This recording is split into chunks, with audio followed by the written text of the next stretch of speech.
Hello everyone, कैसे हैं आप सभी। आज हम पढ़ेंगे ब्रिटिश संविधान के बारे में। ब्रिटिश संविधान विश्व के सभी संविधानों में एक बहुत ही प्राचीन संविधान है और विश्व में शायद ही कोई ऐसा संविधान होगा जिसका कोई न कोई राजनीतिक संस्था इस संविधान से प्रभावित न हो। इंग्लैंड में एक ओर तो सीमित राजतंत्र है, वहीं दूसरी ओर पर संसदीय शासन प्रणाली की स्थापना की गई है। इन दो परस्पर विरोधी संस्थाओं का मिश्रण इंग्लैंड के संविधान में मिलता है। इंग्लैंड के लोगों को अपनी राजनीतिक संस्थाओं में दृढ़ विश्वास है और वे उनमें से किसी भी क्रांतिकारी परिवर्तन के पक्ष में नहीं है। कहने का अर्थ ये है कि इंग्लैंड के वासी या इंग्लैंड के निवासी बहुत ही अनुदारवादी हैं, यानी जिस चीज़ में का विश्वास कर लेते हैं वे उसमें परिवर्तन स्वीकार नहीं करते हैं। आज हम पढ़ेंगे ब्रिटिश संविधान की कुछ मुख्य विशेषताएं जो लगभग विश्व के सभी संविधानों में पाई जाती हैं। पहली है, ब्रिटिश संविधान का अधिकांश भाग अलिखित और कुछ भाग लिखित है। देखिए, लिखित और अलिखित में अंतर ये होता है कि लिखित संविधान के जो सभी मूल तथ्य हैं वह लिखित रूप में या दस्तावेज रूप में उपलब्ध होते हैं और अलिखित का अर्थ होता है कि जो भी बातें होती हैं या जो भी तथ्य होते हैं वो अलिखित रूप में होते हैं। यानी कहने का अर्थ ये है कि वो सिर्फ प्रथाएं या परंपराएं बनकर रहते हैं। तो पहली जो विशेषता है वो है ब्रिटिश संविधान की सबसे महत्वपूर्ण विशेषता इसका अलिखित होना है। लिखित, सटीक और संक्षिप्त दस्तावेज जैसी कोई भी चीज़ इस संविधान में नहीं है। यह वास्तव में ब्रिटिश संविधान का वही पहलू था जिसने डी टॉकविल को यह टिप्पणी करने के लिए प्रेरित किया था कि अंग्रेजी संविधान वास्तव में मौजूद नहीं है। इसका मुख्य कारण यह है कि यह परंपराओं और राजनीतिक परंपराओं पर आधारित है जिन्हें किसी भी दस्तावेज में निर्धारित नहीं किया जा सकता।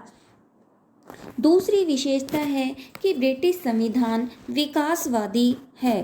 ब्रिटिश संविधान की जो अगली विशेषता बताई है वो ये है कि यह संविधान एक विकसित संविधान है, जिसका अर्थ होता है कि इस संविधान का निर्माण करने के लिए कभी भी किसी समिति की स्थापना नहीं की गई और न ही किसी सम्राट के द्वारा घोषणा की गई। यह संविधान कभी बनाया नहीं गया बल्कि इसका धीरे धीरे विकास हुआ। जिन बातों की आवश्यकता पड़ी उन्हें ले लिया गया और बाकी को छोड़ दिया गया।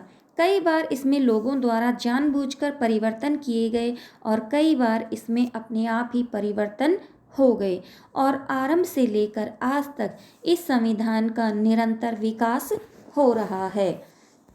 अगली जो विशेषता है वो है इसका लचीला संविधान। देखिए, लचीला का अर्थ होता है कि इस संविधान में आसानी से परिवर्तन किया जा सकता है। ब्रिटिश संविधान लचीले संविधान का एक उत्कृष्ट उदाहरण है। इसे संसद के साधारण बहुमत से पारित, संशोधित और निरस्त किया जा सकता है क्योंकि संवैधानिक कानून और सामान्य कानून के बीच कोई भेद नहीं किया जाता। दोनों के साथ एक जैसा व्यवहार किया जाता है। लचीलेपन के तत्व में ब्रिटिश संविधान के अनुकूलशीलता और समायोजन क्षमता का गुण है। इस गुण ने इसे समय की जरूरतों के साथ विकसित करने में सक्षम बनाया है। हम ब्रिटिश संविधान की विशेषताएं पढ़ रहे हैं, उनमें कुछ जैसे कि एकात्मक शासन है। तो एकात्मक शासन का अर्थ होता है कि ब्रिटिश संविधान में एक तंत्रीय प्रणाली को अपनाया गया है। कहने का अर्थ है कि जो राज्य की सारी शक्तियां हैं वो केंद्रीय सरकार के हाथों में ही होती हैं। अगली जो विशेषता है ब्रिटिश संविधान की वो है अम्लीय विशेषता। कहने का अर्थ है कि एक संघीय संविधान के विपरीत ब्रिटिश संविधान में एकात्मक चरित्र है। सरकार की सभी शक्तियां ब्रिटिश संसद में निहित है जो एक संप्रभु निकाय है। राज्य के कार्यकारी अंग इसके अधीनस्थ होते हैं और प्रत्यायोजित शक्तियों का प्रयोग करते हैं। इसके प्रति जवाबदेह होते हैं। केवल एक विधायिका केवल एक ही विधायिका है। इंग्लैंड, स्कॉटलैंड, वेल्स आदि प्रशासनिक इकाइयां हैं, न कि राजनीतिक इकाइयां हैं। तो अम्लीय का अर्थ होता है कि जो शासन की समस्त शक्तियां हैं वह एक ही सरकार में या एक ही व्यक्ति या संस्था तक सीमित हैं। अगली है संसदीय शासन प्रणाली या संसदीय कार्यकारिणी। इंग्लैंड में सरकार का संसदीय स्वरूप है। राजा जो संप्रभु है उसे उसकी सारी शक्तियों और अधिकारों से वंचित कर दिया गया है। वास्तविक पदाधिकारी मंत्री होते हैं जो संसद में बहुमत दल से संबंधित होते हैं और जब तक वे अपना विश्वास बनाए रखते हैं तब तक पद पर बने रहते हैं। प्रधानमंत्री और मंत्री अपने कार्यों और नीतियों के लिए विधायिका के प्रति उत्तरदायी होते हैं। इस प्रणाली में कार्यपालिका और विधायिका को सरकार के संघीय रूप से अलग नहीं किया जा सकता है। इंग्लैंड ही वह देश है जहां सबसे पहले संसदीय शासन प्रणाली का विकास हुआ था और वहीं से यह प्रणाली दूसरे देशों में भी अपनाई गई थी। अगला है संसद की संप्रभुता या संसद की सर्वोच्चता। ब्रिटिश संविधान की एक महत्वपूर्ण विशेषता संसद की संप्रभुता है। संसद देश में एकमात्र निकाय है जिसके पास कानून की निरंकुश शक्तियां हैं, जो अपनी पसंद के किसी भी कानून को बना सकती है, संशोधित कर सकती है और निरस्त कर सकती है। ब्रिटिश संसद द्वारा पारित कानूनों की वैधता पर सवाल उठाने के लिए अदालतों के पास कोई शुद्धिकरण नहीं है। यह देश के सामान्य कानून की तरह ही अपने अधिकार से संविधान में संशोधन कर सकता है। यह जो वैध है उसे अवैध बना सकता है और जो अवैध है उसे वैध बना सकता है। इसके अलावा इसमें कहा गया है कि man is not free unless government is limited. ये कह रहे हैं मनुष्य आज़ाद नहीं है बल्कि सरकार उस पर लगाम लगाती है। कानून का शासन का अगर हम छोटे रूप में अर्थ समझना चाहें तो कानून का शासन का अर्थ होता है कि सभी के लिए एक समान शासन। ठीक इसी तरीके से ब्रिटिश संविधान की भी एक महत्वपूर्ण विशेषता है कानून का शासन, जिसका अर्थ होता है समानता या सर्वोपरि वर्चस्व, एक रूपता या सार्वभौमिकता, जिसके तीन निहितार्थ हैं, जिसके तीन अर्थ निकल रहे हैं कि सभी व्यक्ति कानून के समक्ष समान हैं, चाहे उनकी स्थिति या पद कुछ भी हो।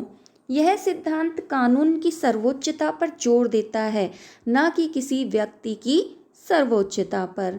तीसरी बात कही है इन्होंने, सक्षम न्यायालय द्वारा निष्पक्ष और उचित सुनवाई के बिना किसी को भी हिरासत में या कैद नहीं किया जा सकता, न ही किसी व्यक्ति को उसके जीवन, स्वतंत्रता या संपत्ति से दंडित या वंचित किया जा सकता है, सिवाय एक विशिष्ट कानून के उल्लंघन के, जिसे एक सामान्य अदालत में एक सामान्य प्रक्रिया द्वारा साबित किया जाता है। इस सिद्धांत का एक परिणाम यह सिद्धांत है कि राजा या रानी कोई भी गलत काम नहीं कर सकता है। अगला है सिद्धांत और व्यवहार में अंतर। देखिए, ब्रिटिश संविधान की जो अगली परिभाषा इसमें बताई गई है वो अपने यहाँ की एक कहावत है कि जैसी करनी वैसी भरनी, या जैसा दिख रहा है वैसा नहीं होना, उस बात को भी चरितार्थ करती है। अन्य संविधानों के विपरीत अंग्रेजी राजनीतिक व्यवस्था में सिद्धांत और व्यवहार के बीच एक बड़ा अंतर है। यह तथ्य काफ़ी हद तक संविधान के अलिखित चरित्र का परिणाम है जो मुख्य रूप से परंपराओं पर आधारित है। जैसे कि सिद्धांत रूप में राजा और रानी जो संप्रभु हैं, लेकिन व्यवहार में संसद संप्रभु होती है। राजा और रानी संसद द्वारा पारित किसी भी विधेयक को वीटो नहीं कर सकते, हालांकि उन्हें सैद्धांतिक रूप में ऐसा करने का अधिकार है। सिद्धांत रूप में का संरक्षण प्राप्त होता है, लेकिन व्यवहार में सभी समान सम्मान और उपाधियां प्रधानमंत्री द्वारा प्रदान किए जाते हैं।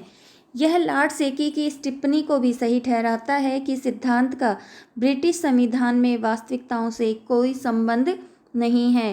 कहने का अर्थ यह है कि इंग्लैंड का संविधान जैसा दिखाई देता है वैसा है नहीं, और जैसा है वैसा दिखाई नहीं देता है। साधारण रूप में हम ये भी कह सकते हैं कि शासन की शक्तियाँ राजा को प्राप्त हैं, परंतु वास्तव में इनका प्रयोग मंत्रिमंडल ही करता है। अगला है मिश्रित संविधान।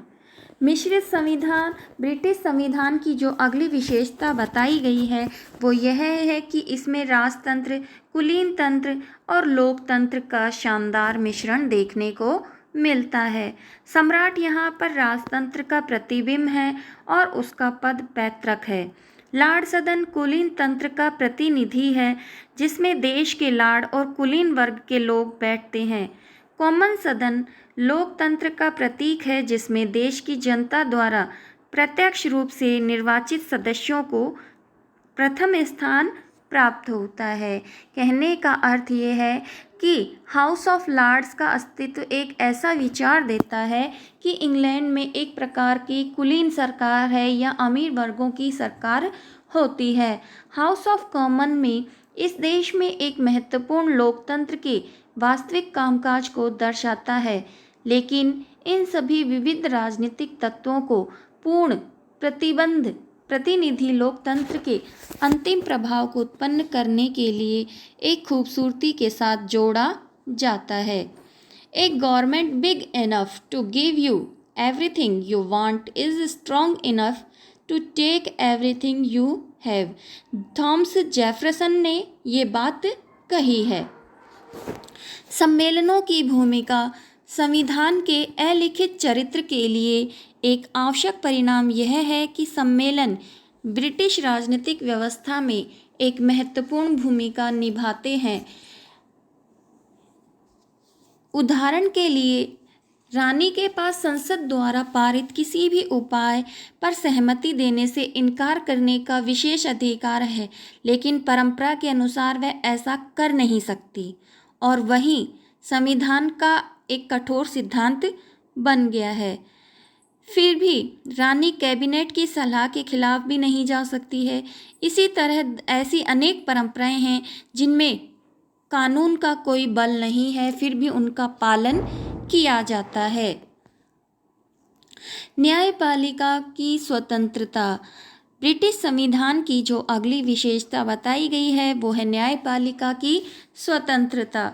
न्यायपालिका की स्वतंत्रता ब्रिटिश न्यायाधीशों की ईमानदारी और निष्पक्षता संसार भर में प्रसिद्ध है। वे कभी एक धनी अथवा निर्धन या एक साधारण नागरिक या एक उच्च पदाधिकारी में कोई भेदभाव नहीं करते और सभी को समान और निष्पक्ष रूप से न्याय प्रदान करते हैं।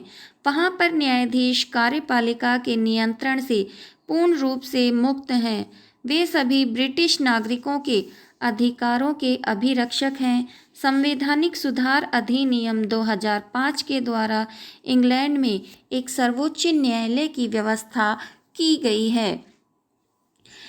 इसके अलावा ब्रिटिश संविधान की कुछ अन्य विशेषताएं भी हैं, जैसे कि संवैधानिक राजतंत्र, द्विदलीय प्रणाली, जनमत संग्रह आदि। देखिए, द्विदलीय प्रणाली का अर्थ है कि ब्रिटिश संविधान की जो विशेषता है द्विदलीय, उसके अनुसार लोकतंत्रीय शासन प्रणाली में राजनीतिक दलों का विशेष महत्व होता है और यह प्रणाली इनके बिना नहीं चलाई जा सकती। इस प्रणाली को सफलतापूर्वक चलाने के लिए इंग्लैंड में सजग राजनीतिक दलों का गठन किया जाता है। इंग्लैंड में दो प्रमुख दल हैं, अनुदार दल और मजदूर दल। इसके अलावा इंग्लैंड की जो एक विशेषता है कि यहाँ की जो अधिकतर भाग है वो परंपराओं पर आधारित है। यदि संविधान से इन परंपराओं को निकाल दिया जाए तो देश का शासन चलाना बहुत ही कठिन हो जाएगा। इसके अलावा इसमें ये भी बताया गया है कि ब्रिटिश जो संविधान है उसमें द्विसदनीय विधानमंडल को अपनाया गया है। द्विसदनीय विधानमंडल में जो ब्रिटिश संसद है उसके दो सदन होते हैं, कॉमन सदन और लॉर्ड सदन। कॉमन सदन देश की जनता का प्रतिनिधित्व करता है और उसमें जनता के द्वारा प्रत्यक्ष रूप से निर्वाचित सदस्य चुने जाते हैं। लॉर्ड सदन संसद का ऊपरी सदन है जो देश के विशेष हितों का प्रतिनिधित्व करता है। इसी के साथ हमारा ये टॉपिक यहीं समाप्त हुआ। धन्यवाद। Thank you.